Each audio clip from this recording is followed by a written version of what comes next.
नम इदुग्रम नम आवगासे नमो दाधार पृथ्वी युतघानम नमो देवेभ्यो नम ईश ईशाम कटम चिरेनो नम साविगासे। परम सम्माननीय प्राचार्य जी, मेरे विद्वान साथियों, प्यारे बच्चों, स्टाफ की फैमिलीज, बाहर से कुछ आए हुए हमारे मेहमान, मैं आप सभी को आज हमारा जो 73वां गणतंत्र दिवस मनाया जा रहा है उसके मैं आप सभी को शुभकामनाएं देना चाहूँगा।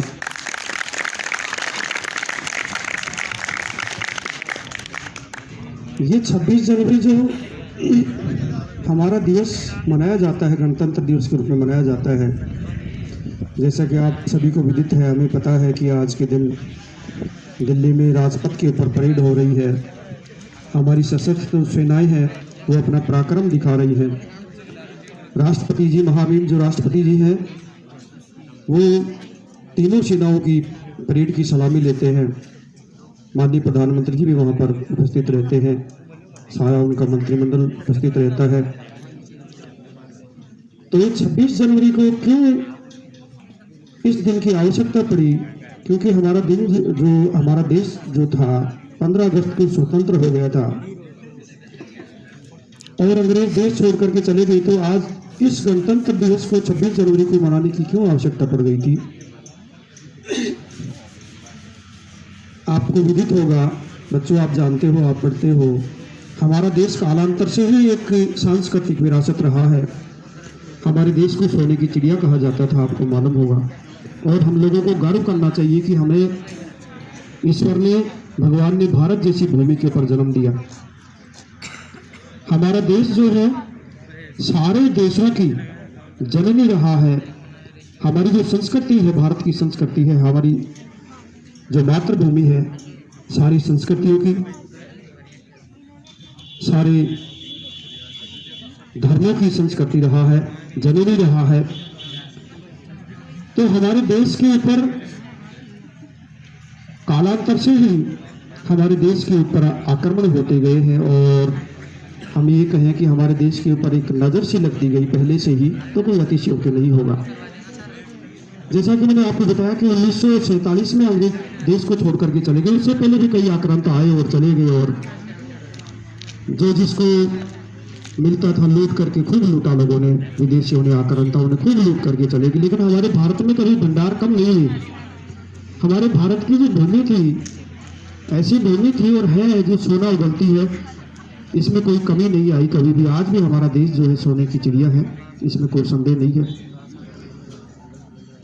तो अंग्रेज जब देश छोड़ करके गए 15 अगस्त को, तो अंग्रेज एक ऐसी स्थिति में छोड़ करके चले गए कि हमारे देश का कोई दही धरी नहीं था। हमारे देश के जो प्रबुद्ध जन थे, ना जाने कितने लोगों ने हमारे देश के ऊपर उसको बचाने के लिए, हमारी आन मान और शान को बचाने के लिए कितने लोगों ने, हमारे बच्चों ने, औरतों ने, बड़ों ने, बूढ़ों ने प्राण न्यौछावर किए। तो अंग्रेज जब छोड़ करके चले गए तो उन्होंने सोचा, हमारी बुद्धिजीवी ने उन्होंने सोचा कि यार अब करें तो क्या करें, वास्तव में कैसे संभालें इस देश को। क्योंकि उस समय हमारे देश में देखा जाए तो हम ये कहते तो हैं आज कि हमारा देश का बंटवारा करके चले गए अंग्रेज, लेकिन हमारा देश उस समय पहले 548 रियासतों में अलग अलग विभक्त था। राजस्थान की हम बात करें तो हमारे राजस्थान में, हमारे प्रांत में 19 रियासतें हुआ करती थी। राजे रजवाड़ों का टाइम था, हम ये कहें कि राजे रजवाड़ों का समय था, अलग अलग प्रांत थे, और ये कहें कि अलग अलग राष्ट्र थे, तो कोई अतिशयोक्ति नहीं होगी। हालांकि अंग्रेज जाते समय एक चाल खेल करके चले गए, खेल खेल करके चले गए कि क्यों ना इस देश को टुकड़ों में बांट करके हम चले जाए, एक पूर्वी पाकिस्तान, एक पश्चिमी पाकिस्तान को छोड़ करके, और बीच में भारत को दे दिया, जिसको हमारा जो देश था, जो हिंदुस्तान के नाम से, हिंद के नाम से, भरतखंड के नाम से जाना जाता था कालांतर से ही। तो वो छोड़ करके चले गए, खेल खेल करके चले गए कि यार इसको ऐसी जगह स्थापित करके, ऐसी जगह इसको तोड़ फोड़ करके चले जाए कि ये भी क्या याद रखेंगे, और वास्तव में ऐसी स्थिति में छोड़ करके चले गए। तो 26 जनवरी को शुरुआत कहाँ से हुई?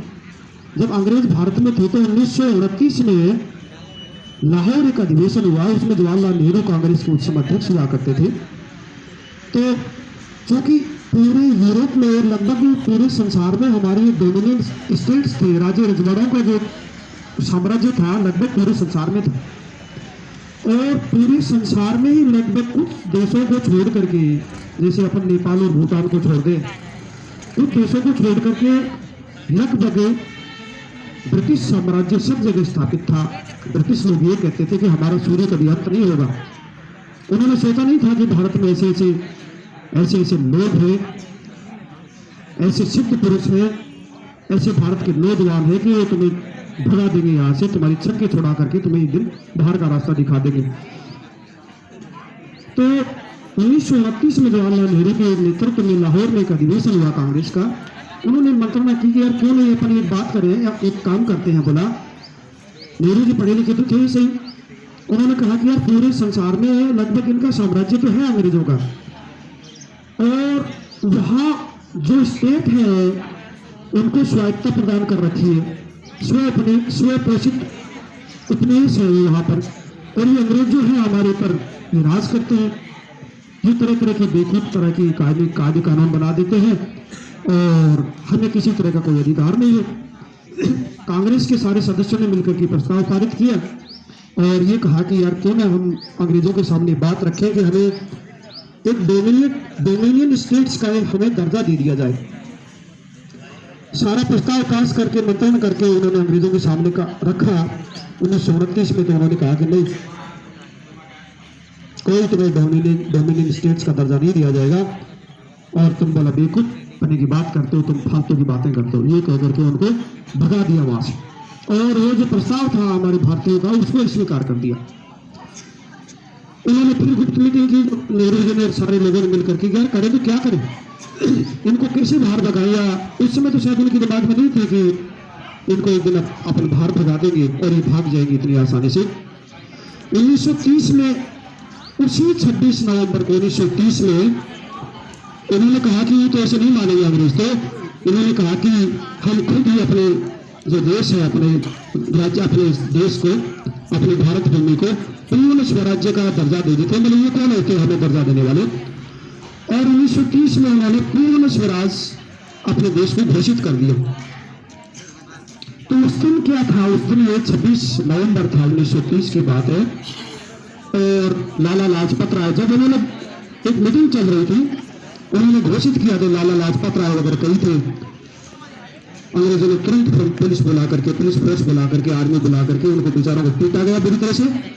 और बुरी तरह से लाला लाजपत राय भी जो थे उनके ऊपर इतनी लाठियां पड़ी कि कुछ दिन बाद में उनको इस दुनिया को छोड़ करके जाना पड़ा। लाला लाजपत राय ने कहा कि ये जो लाठियां हैं देखना, एक दिन अंग्रेजी साम्राज्य की ताबूत में एक एक कील साबित होगी। जो मेरे पर लाठियां पड़ी है, बोला ये इस अंग्रेजी साम्राज्य की ताबूत में, इसकी आखिरी में एक एक कील का काम करेगी देखना। और उनकी बात सच साबित हुई। और 1947 में देश छोड़ करके अंग्रेज चले गए और हमें छोड़ करके चले गए। अच्छा रहा उस दिन वो चले गए। उस दिन से लेकर के, हालांकि 15 अगस्त को हमारा देश आजाद हुआ था, लेकिन ये जो 30 नवंबर 1930 से लेकर के 1947 तक का जो काल था, हमारा स्वतंत्रता का जो दिन था वो 26 जनवरी के रूप में मनाया जाता रहा। लकीली हमें 15 अगस्त को आजादी मिल गई और अंग्रेजों को छोड़ करके यहाँ से जाना पड़ा। एक और बात थी, जब 1930 में उन्होंने पूर्ण स्वराज्य अपने आप को घोषित कर दिया, मांग की, और उसके साथ घोषित किया कि हम अपने आप को ही स्वतंत्र घोषित कर लेते हैं। 1935 में उन्होंने भारत सरकार अधिनियम बनाया अंग्रेजों ने, और ऐसा नियम बनाया, ऐसा कानून बनाया जिसके तहत किसी भी भारतीय को बिना किसी सूचना के, बिना किसी बात के पकड़ा जा सकता था और सीधे जेल में भेजा जा सकता था। ना कोई कोर्ट की ट्रायल, ना कोई वकील कर सकता था, और ना उसकी कोई सुनवाई होती थी।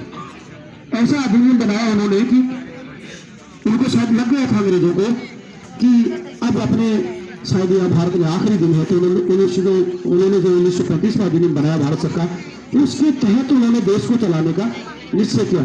अब उनके दिमाग में ये आई, भारतीय लोगों के दिमाग में ये आई, हमारे जो नेता थे उनके दिमाग में ये आई कि यार अब हमारा देश तो आजाद हो गया 1947 को, ये जो पुराना कानून है भारत सरकार अधिनियम जो 1935 में बनाया था, क्यों ना इसको बदल करके हम एक ऐसा विधान बनाए, एक ऐसा संविधान बनाए कि उसके अनुसार हमारा पूरा देश चले, हमारे नागरिक एक लयबद्ध तरीके से चले, उनके कर्तव्य भी है तो उनके लिए कुछ नियम भी है। तो गणतंत्र का मतलब उन्होंने क्या रखा? गण यानी जनता, तंत्र यानी शासन, जनता का शासन। आप देखते हो कि 26 जनवरी 1949 को ये जो मसौदा था, 1945 के दिन आजाद होने के बाद में हमारी 22 कमेटियां बनी संविधान की। 2 साल 11 महीने और लगभग 18 दिन में जो संविधान का कार्यक्रम था वो चला।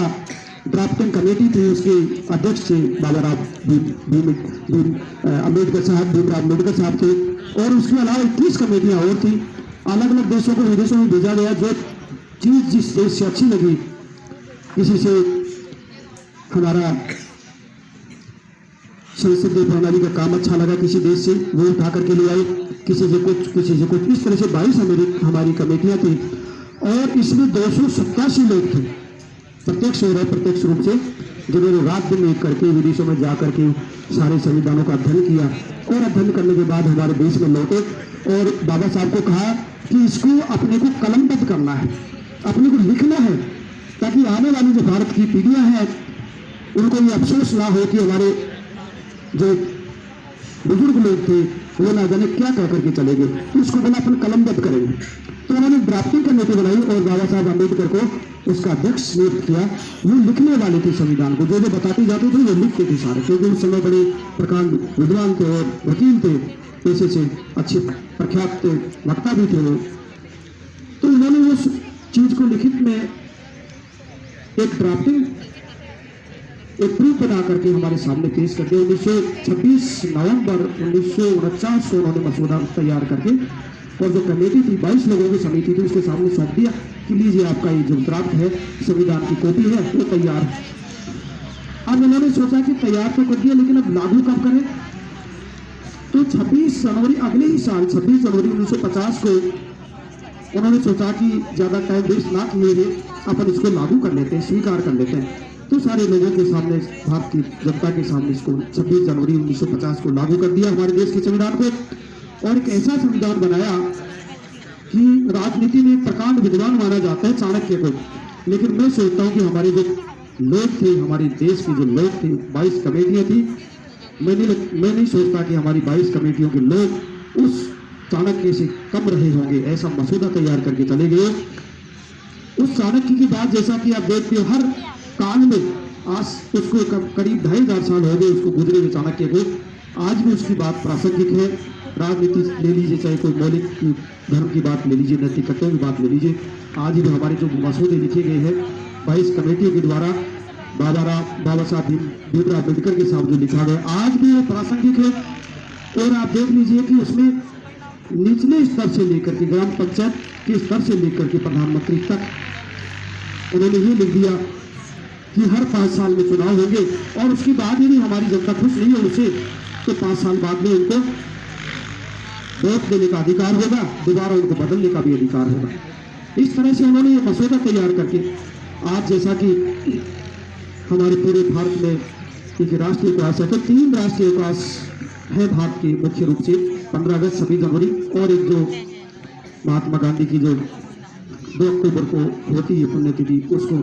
तो इस तरह से हमारा एक राष्ट्रीय त्यौहार भी है। आज हमारे देश में महामहिम राष्ट्रपति महोदय परेडों की सलामी ले रहे होंगे या ले ली होगी उन्होंने। तो हमारा देश ऐसा एक देश है, ऐसा एक गण है, एक ऐसा जनतंत्र है जिसमें कि जनता के द्वारा, जनता के लिए और जनता के द्वारा शासन किया जाता है। तो आज आप और हम जो बैठे हैं, आप हमारे बुजुर्गों ने क्या आप सोचते कि कभी कल्पना करी होगी? वो चले गए, लेकिन उन्होंने क्या सोचा होगा कि हमारे बच्चे खुले आसमान में बैठेंगे, ऐसी शिक्षा लेंगे, हमारी एक ऐसी शिक्षा होगी, विविधता में एकता होगी, और सभी धर्मों के लोग एक साथ बैठेंगे, सभी भाईचारे से रहेंगे। और वास्तव में वो चीज़ आज ऐसी कैसी सटीक बैठती हुई दिखाई दे रही है। तो मैं आपको पुनः एक बार बधाई देता हूँ उस गणतंत्र दिवस की, या फिर गणतंत्र दिवस की। मैं बात को करना चाहूँगा। एक कविता है किसी अज्ञात लेखक की, तो उसकी 5-4 पंक्तियां हैं मैं आपके सामने रखना चाहूँगा। जो मुस्कुरा रहा है, हमारे बुजुर्गों ने कितना दर्द झेला होगा आप कल्पना नहीं कर सकते, उसी के संदर्भ में है। जो मुस्कुरा रहा है उसे दर्द नहीं पाला होगा, जो चल रहा है उसके पाँव में छाला होगा, बिना संघर्ष के इंसान चमक नहीं सकता, जो जलेगा उसी दीपक में तो उजाला होगा।